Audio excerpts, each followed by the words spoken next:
मेरा ये हाल कर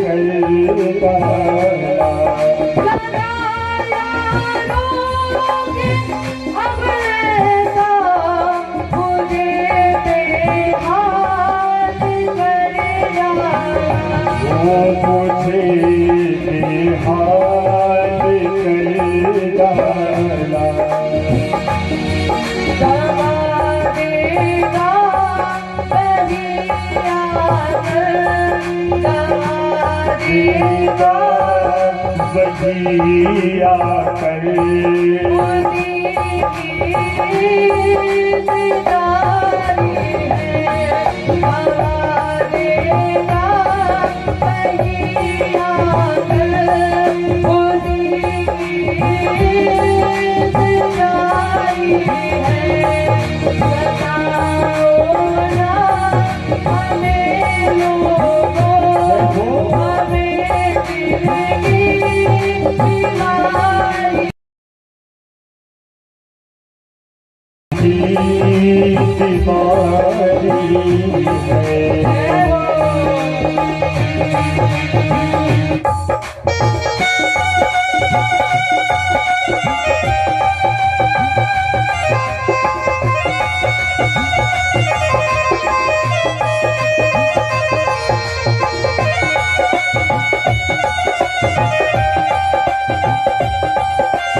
देखने वो नहीं आया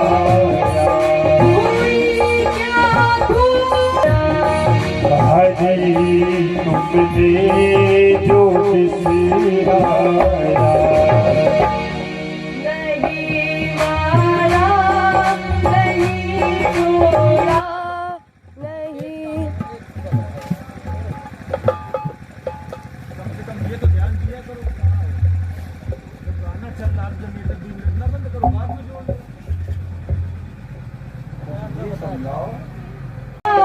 नहीं छोड़ा गजब के ये शिकारी है। नहीं मारा नहीं छोड़ा गजब के ये शिकारी है।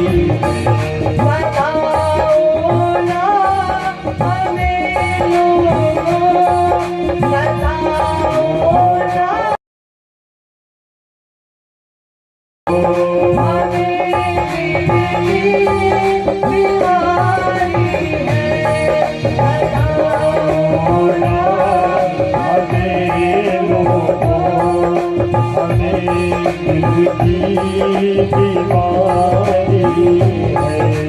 हमारा कैद दुनिया में, हमारा कैद दुनिया में वो हमारे बिहारी है। हमारा कैद दुनिया में वो बाकी बिहारी है। कौन है वैद?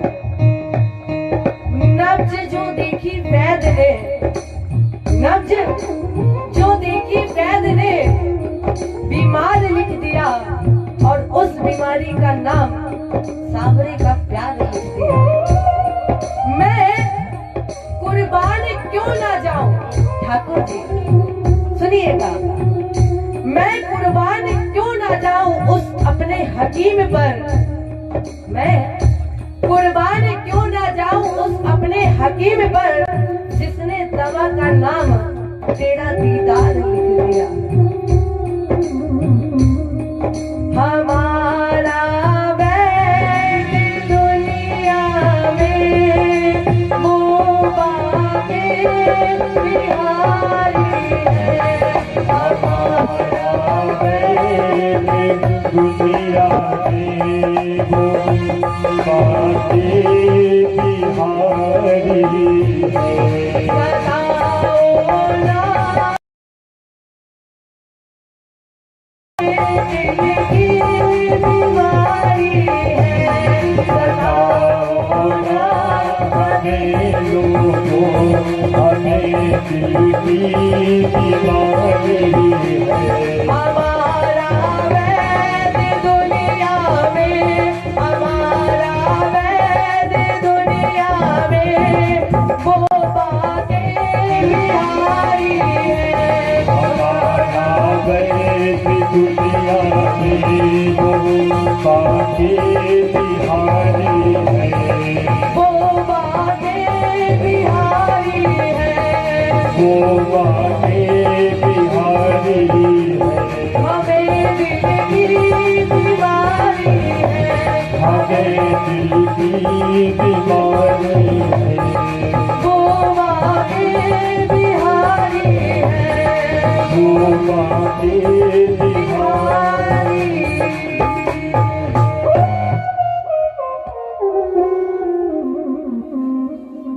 हमारा वैद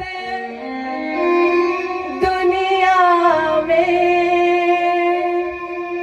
वो बाके बिहारी है।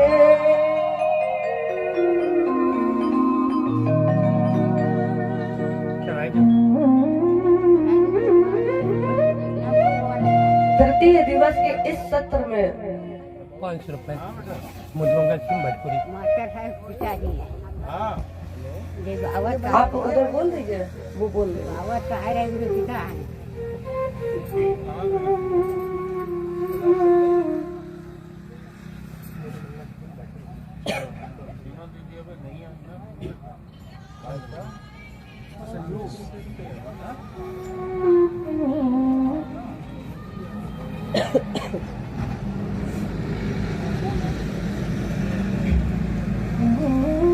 तृतीय दिवस के इस शब्द को जब आप द्वितीय दिवस से जोड़े तो आपको याद होगा कल चर्चा चल रही थी कि राजा परीक्षित को श्राप लगा।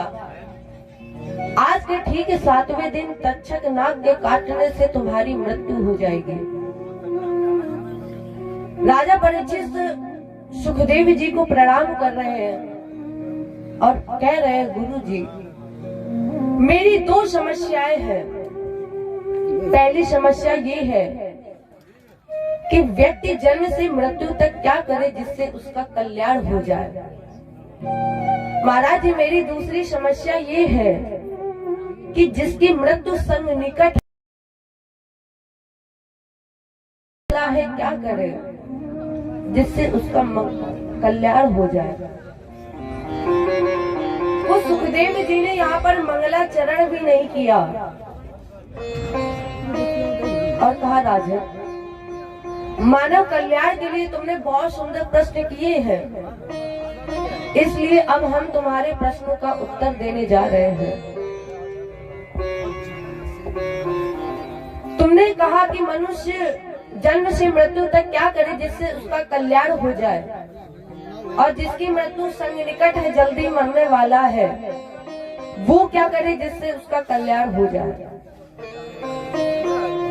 तो राजा ने, अगर प्राणी कल्याण चाहता है तो एक सूत्र हमेशा याद रखे। कौन सा सूत्र?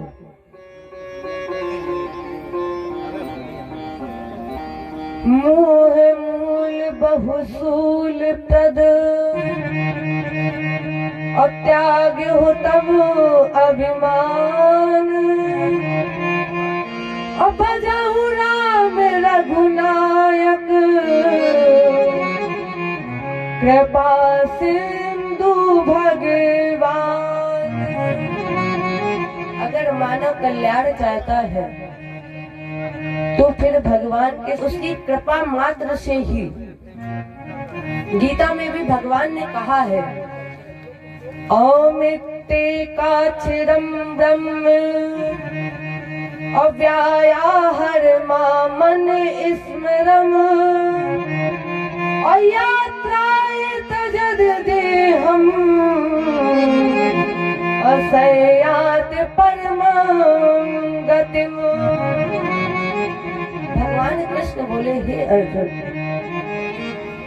जो ओम शब्द रूप ब्रह्मा का जो सर्व था, दोषों का परित्याग करके भजन करता है, चिंतन करता है, वो मुझे अर्थात ब्रह्म भव को प्राप्त कर लेता है। जो मेरा चिंतन करता है वो मुझे प्राप्त कर लेता है। मुखे पवित्रम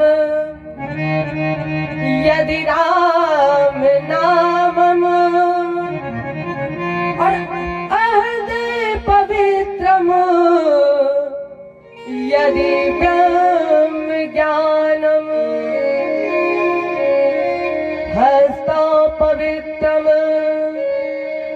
यदि पिंड दानम अपादो पवित्रम यदि तीर्थ गमनम। मुखे पवित्रम यदि राम नामम। मुख की पवित्रता किससे है? मुख की पवित्रता राम के नाम को गाने से है, जिसके लिए स्वयं लिखा गया है। कौन है वो? सावय मनः कृष्ण पदार विंदयो। भगवान को कौन से भक्त प्यारे हैं? सुनिएगा, कौन से भक्त हमारे प्यारे प्रभु को प्यारे हैं? निर्मल मन जन सो मोहि पावा और मोहि कपट छल छेद न भावा। निर्बल मन जन सो मोहि पावा मोहि कपटी छले छिद्र न भावा। निर्मल मन जन सो मोहि पावा निर्मल मन जन सो मोहि पावा मोहि कपट छल छेद न भावा। निर्मल मन जन सो मोहि पावा मोह कपट छल छिद्र न भावा। वो भक्त प्यारे हैं जिनका मन सच्चा है, जो निर्मल है। तो मन को केवल भगवान के श्री चरणों में लगाए। आपको बताया था शरीर कहीं भी रहे लेकिन मन हमेशा परमात्मा की शरण में होना चाहिए।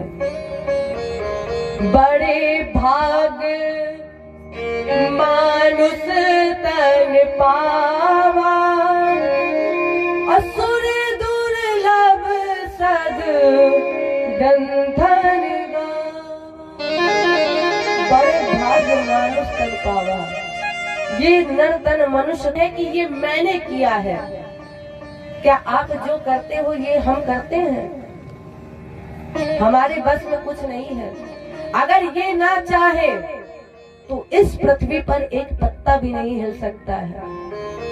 तेरी सत्ता के बिना हे प्रभु मंगल मूल अब पत्ता तक हिलता नहीं हिले न एक फूल।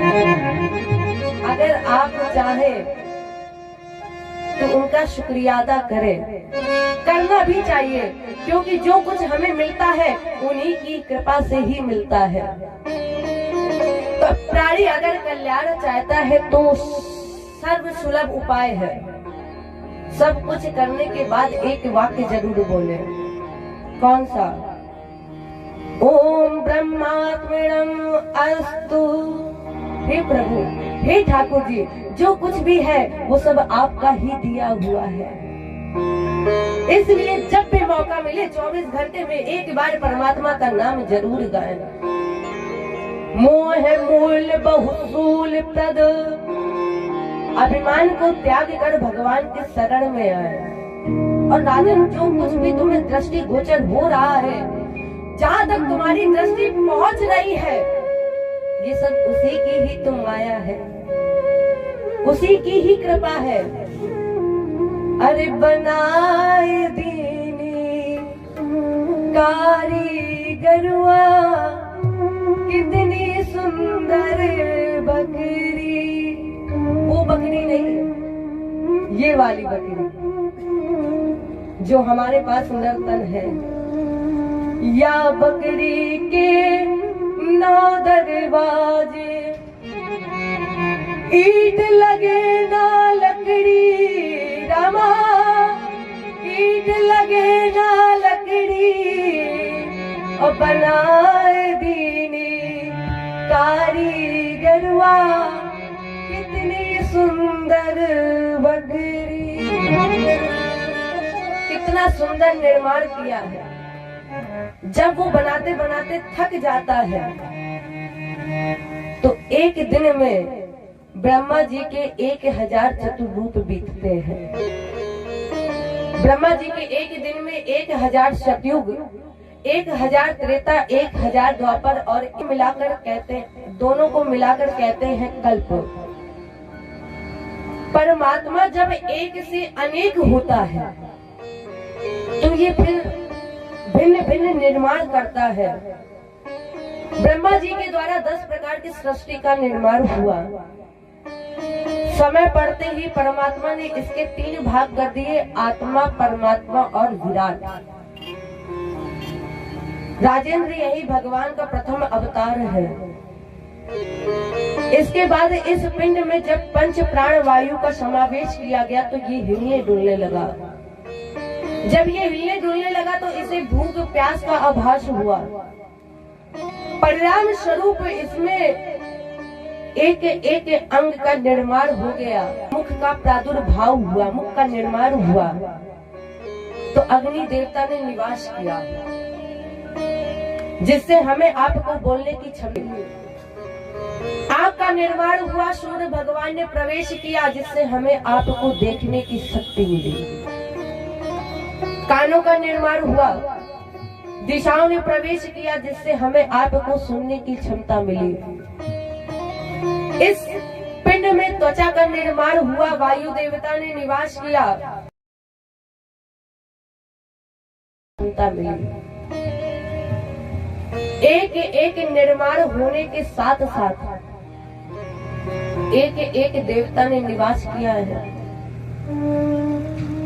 और हमें आपको शरीर में एक नई शक्ति, नई ऊर्जा प्रदान की। उसी की नाभि से, कमल के पुष्प से ब्रह्मा जी का प्राकट हुआ। और जैसे ही ब्रह्मा जी का प्राकट हुआ तो ब्रह्मा जी ने सोचा कि हमारा जन्मदाता कौन है। ब्रह्मा जी ने सोचा कि हम चारों तरफ देखें कैसे, इसलिए ब्रह्मा जी के 4 मुख हो गए।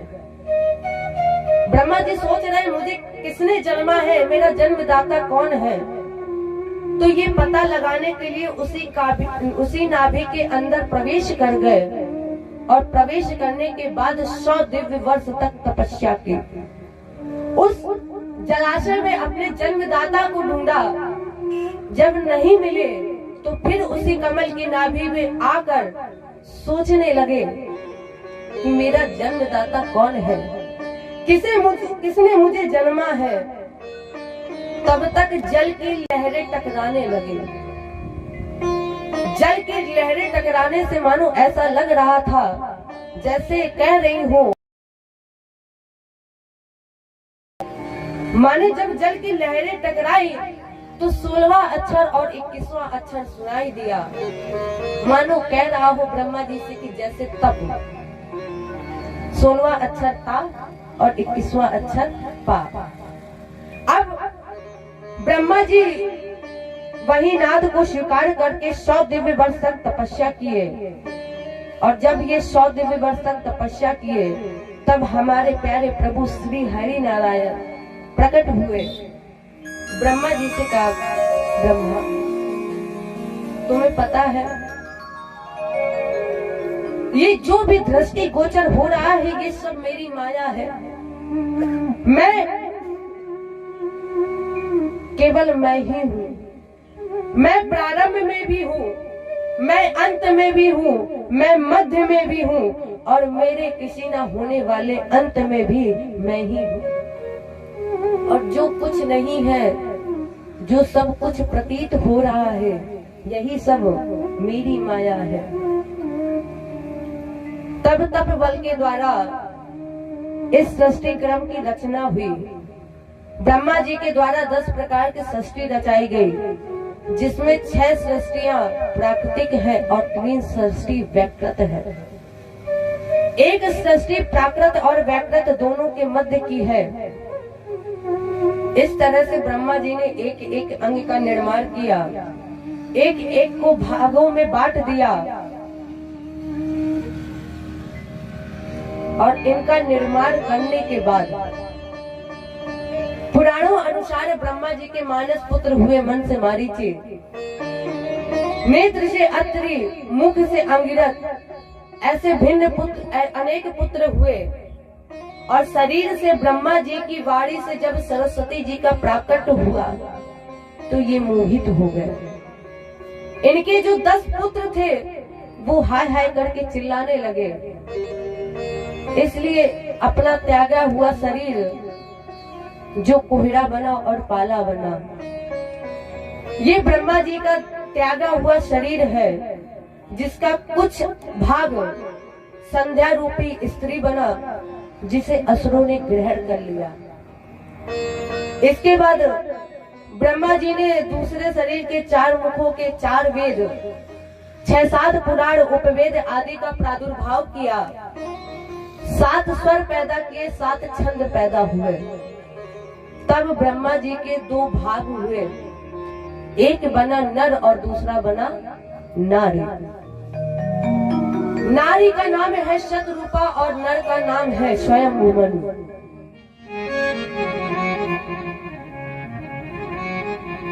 उसी समय हिरराज और हिरण्यकश्यप, हिरराज ने पृथ्वी का हरण किया, और जब हिरराज ने पृथ्वी का हरण कर लिया तो भगवान ने पृथ्वी के अवतरण के लिए, देखो ये भगवान का प्रथम अवतार होने हरण कर लिया, तो भगवान ने पृथ्वी अवतरण के लिए ब्रह्मा जी की नासिका छिद्र से, कितने छोटे बनकर आए हैं, ब्रह्मा जी की नासिका छिद्र से अवतार लिया, और इनका नाम पड़ा वराह। जय बोलिए वराह भगवान की। अंगूठे के रूप में जन्मे। जैसे ही भगवान ने हिरराज का उद्धार किया और पृथ्वी को टिकाया, लेकिन एक क्षण नहीं लगा, भगवान का स्वरूप गगनचुंबी हो गया। और हिरराज को मारकर जिस समय भगवान ने अपने शरीर को फड़फड़ाया है, जो शरीर को झटक दिया, जो रोम जो बाल झड़ गए, वही पृथ्वी पर दाढ़ बन गए। इस तरह से हमारे प्यारे प्रभु ने हिरराज का उद्धार किया। अब ये जानिए वराह क्या है और हिरराज क्या है। वराह है संतोष और हिरराज है लोभ। परमात्मा और संतोष छीन ले तो क्या आप संतोष दे दे, 2 क्षण नहीं लगेगा, आपको प्यारे नींद आ जाएगी। अच्छा मान लो आपके पास धन है, आपको परमात्मा ने 1 लाख रुपए दिए, आप स्टेशन पे हैं, प्लेटफॉर्म पे है, रात में 12 बजे, और वहां कोई नहीं। आपको पता है यहाँ कोई नहीं है, और जब आप वो रुपए लेकर उस प्लेटफॉर्म में सोएंगे, आप जानते हो वहां कोई नहीं है, फिर भी आपको नींद नहीं आएगी। क्यों? क्योंकि आप बार बार देखोगे कि वो रुपए सुरक्षित है, बार बार देखोगे, जबकि आपको पता है कि यहाँ कोई नहीं है, लेकिन फिर भी आपको नींद नहीं आएगी, आप बार बार उस रुपए को देखोगे। यही परमात्मा आपको कुछ ना दे, संतोष दे दे और खाने के लिए बढ़िया पकवान दे दे, 2 क्षण नहीं लगेगा, आपको इतनी अच्छी नींद आ जाएगी। माने इसका सार केवल एक है, क्या? गोधन गजधन बाज धन और रतन धन खान, और जब आवे संतोष धन, सब धन दूर समान। आपको संतोष मिल जाएगा तो ये जितना भी धन है वो सब व्यर्थ है। तो संतोष रूपी अस्त्र से भगवान ने हिरणाक्ष रूपी दैत्य का उद्धार किया। ब्रह्मा जी के 10 पुत्र थे, उसमें से एक पुत्र का नाम था कर्दम। कर्दम जी के विवाह के लिए जब देवहूति जी को चुना गया तो कर्दम जी ने सोचा कि पहले ये देखे ये मेरी पत्नी बनने के योग्य है कि नहीं है। तो कर्दम जी ने देवहूति जी की परीक्षा ली और आसन बिछाया। कर्दम जी ने देवहूति जी से कहा, देवहूति जी, देवी आप ये आसन ग्रहण करिए।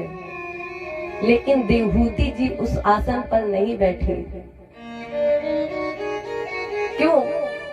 देवहूति जी ने, अगर मैं आसन पर बैठ गई तो इनका अपमान हो जाएगा, आसन का अपमान होगा, इसलिए देवहूति जी उस आसन पर नहीं बैठी। फिर क्या किया? देवहूति जी आगे बढ़ी और अपना दाहिना हाथ आसन पर रखा और हाथ जोड़कर खड़ी हो गई। कहा, स्वामी मैंने आपका दिया हुआ आसन ग्रहण कर लिया है। माने दाहिना हाथ ग्रहणता रखता है। अब जब देवहूति जी पहली परीक्षा में पास हो गए तो कर्दम जी ने फिर दोबारा परीक्षा ली और जब दूसरी बार आसन दिया और कहा, देवी आसन पर नहीं बैठे। पहले तो देवहूति जी ने सोचा कि जब मैं पहली परीक्षा में पास हो गई तो फिर इन्हें दूसरी परीक्षा लेने की क्या जरूरत है, और अगर ये परीक्षा ले रहे हैं तो फिर हम दे रहे हैं। आसन पर नहीं बैठी क्यों? हमारी जो पहले की माताएं हैं, भैया लोग हैं, वो जानते हैं कि जब पति आता है तो वो पति के आसन पर बराबर नहीं बैठती थी।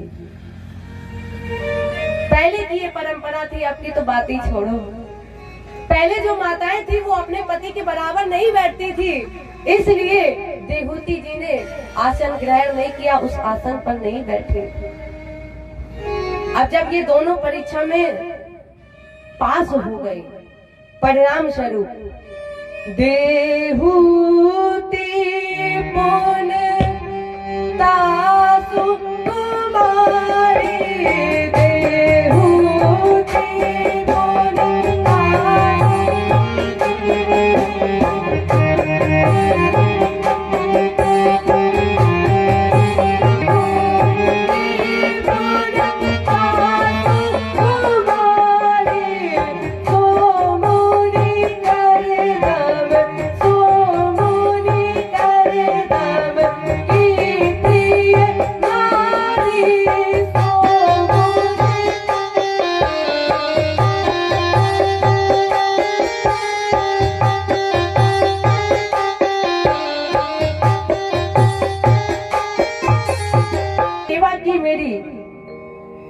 देवहूति जी ने कहा, स्वामी मैं आपकी अर्धांगिनी हूँ।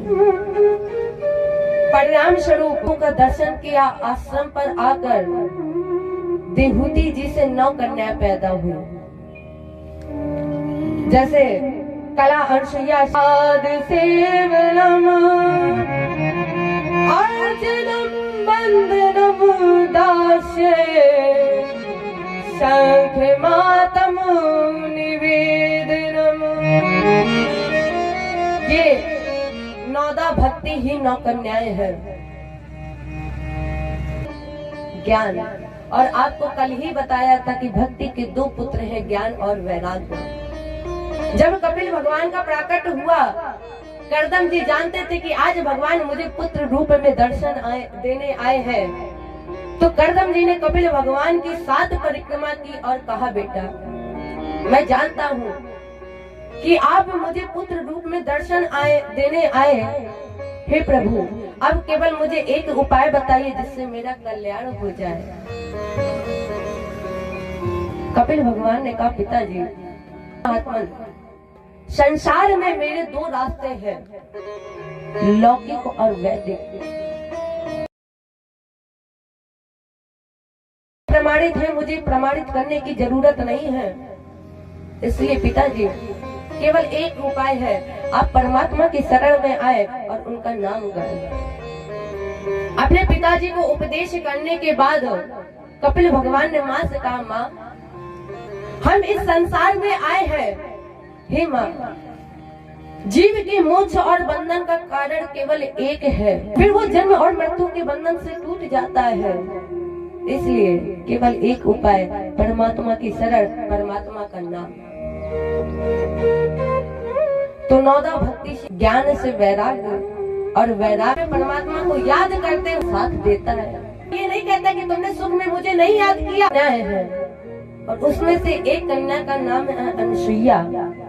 मुझे बताइए महाराज जी कि मैया भगवान पुत्र रूप में दर्शन देने क्यों गए, क्यों पुत्र रूप में गए हैं? तो सुखदेवी जी ने कहा, अत्रि ग्रहे सुर श्रेष्ठा स्थितियो पतन हेतवा। महाराज जी मुझे बताइए कि अत्रि जी और अनुसुईया जी के यहाँ भगवान पुत्र रूप में क्यों गए? क्योंकि अनुसुईया जी पतिव्रत धर्म का पालन करती थी। जिस समय तीनों माताओं ने, देवियों ने मां करेंगे, तो वहीं पर तीनों देवता आए। मैया जिद पर बैठी थी, तीनों स्वामी ने कहा, देवी इतनी जिद पर क्यों बैठी हो, इतनी क्रोध में क्यों बैठी हो? तो उन देवियों ने कहा, प्रभु स्वामी मैं ये चाहती हूँ कि अनुसुईया जी के तो आज देखो मैया अगर जिद पर बैठ जाए, कोई भी हो, अगर माता, अगर स्त्री जिद पर बैठ जाए, वो तब तक पीछे नहीं हटती है जब तक वो अपनी जिद को पूरा नहीं करा लेती। तब तीनों जिद पर बैठी, तो हमारे तीनों देवता संत के भेष में गए। अनुसुईया जी के जैसे ही द्वार पर पहुंचे, आवाज लगाई, माँ। अनुसुईया जी बाहर निकल के आई, तीनों संतों को आसन दिया और कहा, आसन ग्रहण करिए। आसन पर बैठाला, भिक्षा पात्र में भिक्षा डालने जा रही थी, तब तक तीनों संतों ने कहा, माँ मुझे ये भिक्षा नहीं चाहिए। फिर कौन सी भिक्षा चाहिए? तीनों देवताओं ने कहा, माँ मुझे आपका स्तनपान करना है। अब अनुसुईया जी सोच में पड़ गई कि अगर मैंने इनकी बात न, पतिव्रत धर्म नष्ट हो जाएगा। तो अनुसुईया जी सीधे अपने पति के पास गई, अत्रि जी के पास गई। अनुसुईया जी ने अत्रि जी से कहा, स्वामी 3 संत आए हैं, लेकिन उनकी बड़ी विचित्र भिक्षा है। अत्रि जी ने कहा कि जो मांग रहे हैं दे दो। अनुसुईया जी ने कहा, वो ऐसी चीज मांग रहे हैं, अगर मैंने पूरी कर दी तो मेरा पतिव्रत धर्म नष्ट होगा, और अगर नहीं की तो अतिथि का अपमान होगा। अत्रि जी ने कहा, क्या मांग रहे हैं? अनुसुईया जी ने कहा, वो तीनों संत चाहते हैं मेरा स्तनपान करना। अत्रि जी ने अनुसुईया जी से कहा, कोई ऐसा उपाय है जिससे उनकी भी मांग पूरी हो जाए और तुम्हारा भी पतिव्रत धर्म नहीं? हे प्रभु, अगर मैंने स्वप्न में पर पुरुष का दर्शन ना किया हो तो मेरे पति के चरणों के, देखो आज माता अनुसुईया जी ने खुद को दाव पर नहीं लगाया, किसे लगाया है? पति के चरणों को दांव पर लगाया और कहा, अनसुईया जी ने, हे प्रभु, अगर मैंने स्वप्न में कभी भी पर पुरुष का दर्द बन गया। और जैसे ही जल छोड़ा, आज तीनों संत 6-6 महीने के बच्चे बन गए। लेकिन अनसुईया जी के घर में झूला एक था। अनसुईया जी ने सोचा कि झूला एक है और ये 3 बच्चे कहाँ लिटाए हम। तो अनसुईया जी ने एक झूले में सबसे नीचे भगवान शंकर को, उसके ऊपर ब्रह्मा जी को और फिर सबसे ऊपर भगवान विष्णु को लिटाया। अब बीच में ब्रह्मा जी फंसे हैं। भगवान विष्णु ने नीचे की ओर देखा, आहा, शंकर जी हमारे नीचे दबे हैं, क्योंकि भोले बाबा किसी के नीचे दब जाए ये तो हो ही नहीं सकता। और आज आए हो चंगुल में तो अब हम इतनी जल्दी छोड़ेंगे नहीं। अब भगवान विष्णु और शंकर जी आपस में लड़ रहे हैं। अब ब्रह्मा जी ने सोचा, अगर ये दोनों लड़ रहे हैं, बीच में दबे हैं हम, और हमारी हड्डी पसली अगर टूट गई तब क्या होगा। अनसुईया ने डाल दियो पालना, 3 देव झूल रहे बन कर के लालना। अनसुईया ने डाल दियो पालना, झूल रहे 3 देव बन कर के लालना।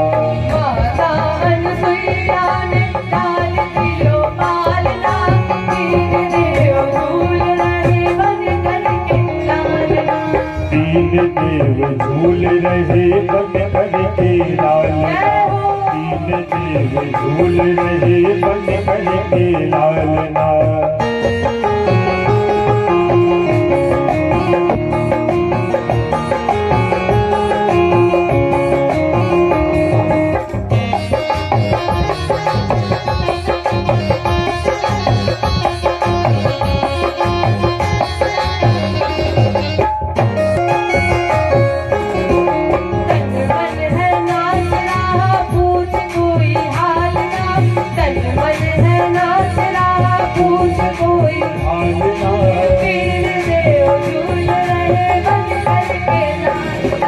तीन देव झूल रहे बन कर के लालना। 3 देव झूल रहे बन कर के लालना। 3 देव झूल रहे बन कर के लालना।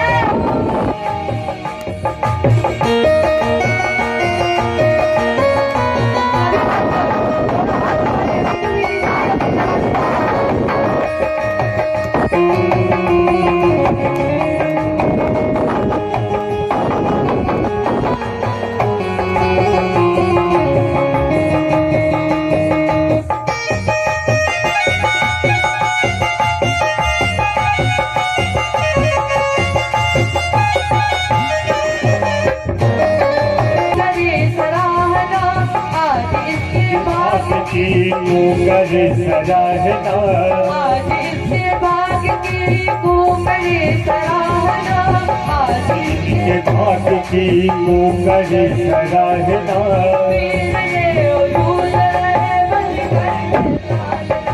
तीन देव झूल रहे बन कर के लालना। 3 देव झूल रहे बन कर के लालना। 3 देव झूल रहे बन कर के लालना। 3 देव झूल रहे बन कर के लालना। माता अनसुईया ने डाल दियो पालना। 3 देव झूल रहे बन कर के लालना। 3 देव लालना। 3 देव झूल रहे बन कर के लालना। 3 देव झूल रहे बन कर के लालना। 3 देव झूल रहे बन कर के। आज इसके भाग की को करे सराहना। 3 देव झूल रहे बन कर के लालना। इधर जब नारद जी ने तीनों माताओं को, देवियों को बताया कि अब तीनों देवता लौट कर नहीं आने वाले, तो तीनों देवियों ने पूछा क्यों? तो नारद जी ने बताया कि आप ही लौटेंगे। तो अब तीनों देवियां मैया अनसुईया के पास पहुंची और जैसे ही माता अनसुईया के पास पहुंची, आवाज लगाई माँ। अनसुईया जी ने देखा कि आज तीनों देवियां मेरे यहाँ। अनसुईया है 6-6 महीने बच्चे बने। अब तीनों देवियों ने नारद जी की तरफ बड़े गुस्से से देखा। नारद जी ने कहा देखिए, हमारा काम था आपको बताना, अब आपके पति आपको मिले ना मिले ये हमारे बस की बात नहीं। हमने जैसे ही माता अनसुईया ने देखा कि आज तीनों देवियां रो रही हैं, अनसुईया जी ने कहा देखो देखो, मेरे सामने रोना होना नहीं, मुझे नहीं पसंद है कि कोई मेरे सामने रोए। अनसुईया जी ने कहा देखो देवी, तुम्हारे पति तो नहीं आए हैं, लेकिन 6-6 महीने के बच्चे जरूर हैं। हो सकता है कि तुमसे गुस्सा हो के तुमसे रुष्ट हो सामान लगते, कोई पहचान नहीं पाता कौन किसका है। तीनों देवियां जैसे ही पहुंची, देवियों ने कहा ये पति है? अरे ये तो 6-6 महीने के बच्चे हैं। और कह रही पहचान लो। जैसे ही मैया पार्वती झूले के पास गई, देखा, लौट कर वापस आ गई। मैया पार्वती ने कहा देखो ये कार्य हमसे नहीं होगा, मैं नहीं पहचान पाऊं पड़ा। और अब की बार तो पूरी सभा के बीच में हाथ पकड़ के बोलना है कि यही मेरे पति है, और अगर ये मेरे पति ना हुए तब तो पता नहीं अब की बार क्या हो। इसलिए लक्ष्मी जी से कहा जाओ तुम पहचानो। जैसे ही तीनों देवता अपने अपने स्वरूप में आए, माँ से कहा माँ हम बहुत प्रसन्न हैं, वर मांगिए। जन्म के सहस्र से ध्यान धरे, कौन है ये, और त्याग करे माया और भावन व्रति के, चरणों के दर्श पावे, सुखावे पीत जात। माँ हम बहुत प्रसन्न हैं, वर मांगिए। अनसुईया जी ने कहा स्वामी प्रभु ठाकुर जी, जिसकी गोदी में आप स्वयं खेले हैं उसे मांगने की क्या जरूरत है, और फिर भी अगर आप देना चाहते हो तो फिर मुझे दीजिए क्या, 3 पुत्र, मुझे 3 पुत्र दीजिए। भगवान ने कहा तथास्तु। माता अनसुईया ने कहा 3 पुत्र, आपने कहा तथास्तु, लेकिन वो 3 पुत्र हो कैसे ठाकुर जी, कैसे हो वो 3 पुत्र? भगवान ने कहा कैसे हो बताइए माँ। अनसुईया जी ने कहा बिल्कुल आपके समान, रूपवान, गुणवान, धनवान, ऐश्वर्यवान, पराक्रमी, बिल्कुल आपके समान हो। समान तो कोई है ही नहीं, मैं अपने समान कहाँ ढूंढूं जाके। इसलिए कहा आप सरिस कहाँ को जाऊ जाई,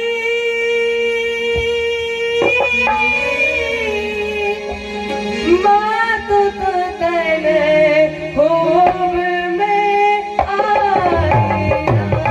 सिया राम जय जय राम, सिया राम जय जय राम।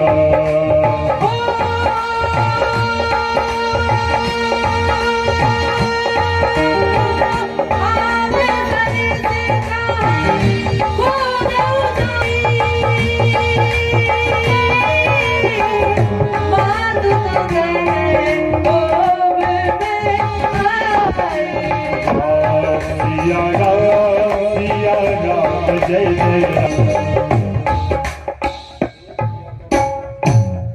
आप सरिस का खोजा हो जाए, माँ तो तनय भोग में आए। माँ मेरे समान कोई नहीं है, इसलिए हम वचन देते हैं कि हम तीनों आपको पुत्र रूप में दर्शन देंगे। इसी वचन की पूर्ति हेतु आज तीनों देवता माता अनसुईया के सामने 6-6 महीने के बच्चे बने। राजन जो आपने प्रश्न किया था, मैंने उस प्रश्न का उत्तर आपको दिया। स्वयंभू मनु की 3 कन्याएं थी। पहली कन्या देवहूति, दूसरी कन्या आकृति, जो तीसरी कन्या प्रसूति का विवाह दक्ष जी के साथ हुआ, जिनसे 16 कन्याएं पैदा हुई। सती जी अपने पिता दक्ष के यहाँ पहुंची यज्ञ में, और उसी यज्ञ में प्राणों का त्याग कर दिया। एवं दाक्षायणी हित्वा असती पूर्व कलेवनम। दाक्षायणी सती जी का चरित्र, यही सती जी दूसरे जन्म में जगे हिमता क्षेत्रे। मैंने ये सुना है कि यही सती दूसरे जन्म में राजा हिमांचल और मैना के यहाँ पार्वती जी के रूप में जन्मी है। बाबा ने लिख दिया क्या, सती माई नारद जी की प्रेरणा से पार्वती तप ने अपारा। मैया जी की एक प्रतिज्ञा थी, एक हमारी माता पार्वती जी ने ये तय कर लिया था कि अगर मेरा विवाह होगा तो भगवान शंकर जी के साथ होगा, इसके अलावा और किसी के साथ नहीं होगा। जब मैया पार्वती जी की तपस्या पूर्ण हो गई, राजा हिमांचल ने देखा कि मेरी बेटी विवाह के योग्य हो गई है, तो राजा हिमांचल ने पंडित जी को बुलाया और पंडित जी के साथ समिता जी को लेकर आए। जब राजा हिमांचल ने पंडित जी से कहा कि मेरी बेटी विवाह के योग्य हो गई है, तो इसके लिए वर ढूंढा जाए, तो अब महाराज जी, तो मैया पार्वती ने इन्हें रोक लिया। कहा महाराज जी आप मेरे पति की आदेश का पालन करें, मैं नहीं रोक रही, लेकिन महाराज जी एक बात याद रखिएगा, क्या, अगर मेरा विवाह होगा तो शंकर जी के साथ होगा और किसी के साथ नहीं होगा। तो अब पंडित जी ने सोचा कि जब इन्होंने तय ही कर लिया है कि विवाह शंकर जी के साथ होगा और किसी के साथ नहीं होगा, तो फिर इधर उधर क्यों ढूंढे, क्यों इधर उधर भटके वर की तलाश में। तो अब सीधे पंडित जी पहुंचे समिता जी को लेकर, का भोले बाबा के गले में सर्प, और अगर हम पास गए कहीं डस लिया तो फिर तो हमारा कल्याण है। समिता जी दूर से देख रहे, प्रणाम कर रहे हैं, लेकिन पंडित जी पास में पहुंचे, प्रणाम किया, भोले बाबा मैं आपको प्रणाम करता हूँ, कैसे आगमन हुआ आपका। पंडित जी ने कहा विवाह करना है आपका। कहा मैया पार्वती के साथ। तो अब भोले बाबा तैयार हुए, और कितने सुंदर श्रृंगार के साथ आज भोले बाबा तैयार हुए हैं। सज रहे भोले बाबा निराले दूल्हे में मतवाले दूल्हे में, निराले दूल्हे में मतवाले दूल्हे में, सज रहे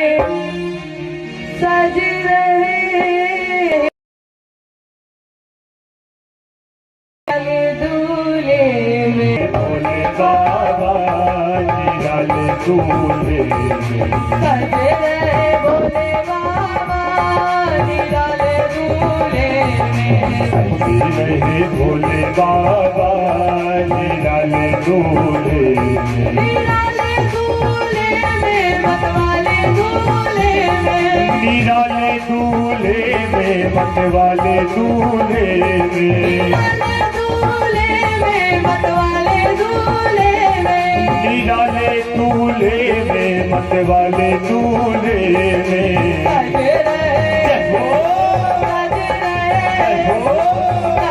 रहे भोले बाबा निराले दूल्हे में, सज रहे भोले बाबा निराले दूल्हे में। देखिए हम आप लोगों से बस इतना कहूंगी, आप अगर चाहते हो तो दोनों हाथ उठा के, मेरे कहने से नहीं, अगर आप चाहते हो भोले बाबा की विवाह की प्रसन्नता है आपको, तो सभी माताएं सभी भैया दोनों हाथ उठाए लंबे लंबे सीधे सीधे। अरे भगवान ने दो हाथ दिए हैं, दोनों हाथ उठा के और कहे सजे रहे भोले बाबा निराले दूल्हे सजी रहे भोले बाबा निराले दूल्हे में, दूल्हे में मतवाले दूल्हे में, मतवाले दूल्हे में, निराले दूल्हे में, मतवाले दूल्हे में।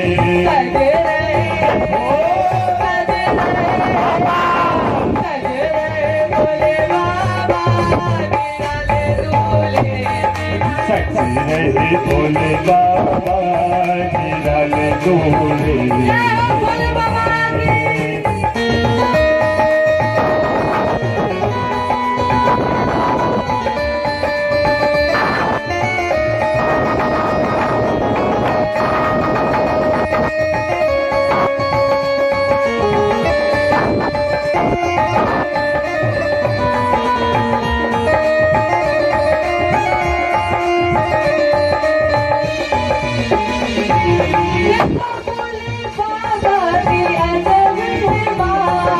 देखो भोले बाबा की सजे रहे भोले बाबा निराले दूल्हे में, सजी रहे भोले बाबा निराले दूल्हे में, दूल्हे में मतवाले दूल्हे में, निराले दूल्हे में, मतवाले दूल्हे में, निराले दूल्हे में मतवाले दूल्हे में, निराले दूल्हे में, मतवाले दूल्हे में। सजे रहे भोले बाबा निराले दूल्हे में, सजी रहे भोले बाबा निराले दूल्हे में।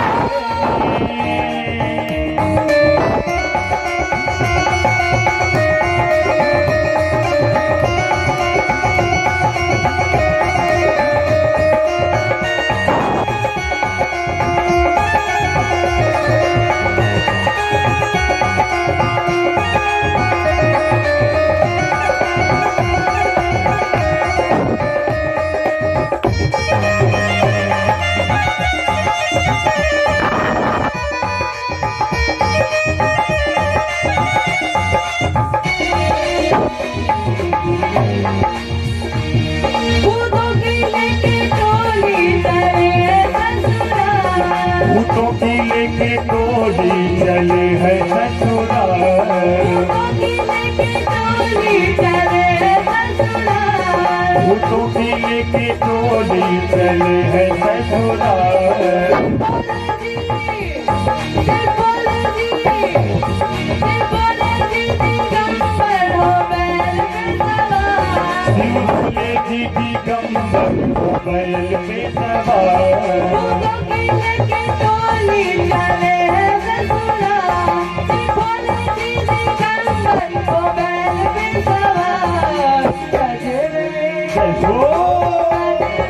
बाबा सजे रहे भोले बाबा निराले दूल्हे में, सजी रहे भोले बाबा निराले दूल्हे में, सजे रहे भोले बाबा निराले दूल्हे में, सजी रहे भोले बाबा निराले दूल्हे में। निराले दूल्हे में मतवाले दूल्हे में, निराले दूल्हे में, मतवाले दूल्हे में, निराले दूल्हे में मतवाले दूल्हे में, निराले दूल्हे में, मतवाले दूल्हे में, निराले दूल्हे में मतवाले दूल्हे में, निराले दूल्हे में, मतवाले दूल्हे में। सजे रहे भोले बाबा निराले दूल्हे में, भोले बाबा निराले दूल्हे में। सजे रहे भोले। अरे जाना तभी लग रहा है जब आवाज नहीं निकल रही है, आवाज निकलेगी तो शरीर में ऊर्जा आएगी तो गर्मी अपने आप ही लगेगी। तो जोर से एक बार जयकारा लगाइए, कहिए जय जय श्री जय जय श्री। तदुपरांत आदरणीय व्यास जी के श्रीमुख द्वारा भागवत की अमृतमय कथा को श्रवण करके अपने जीवन को धन्य करें। जय जय श्री राधे, जय जय श्री श्याम। बोली वृंदावन बिहारी लाल की जय हो। बोली राधा रानी सरकार की। बनमाल चंद्रिका वो नहीं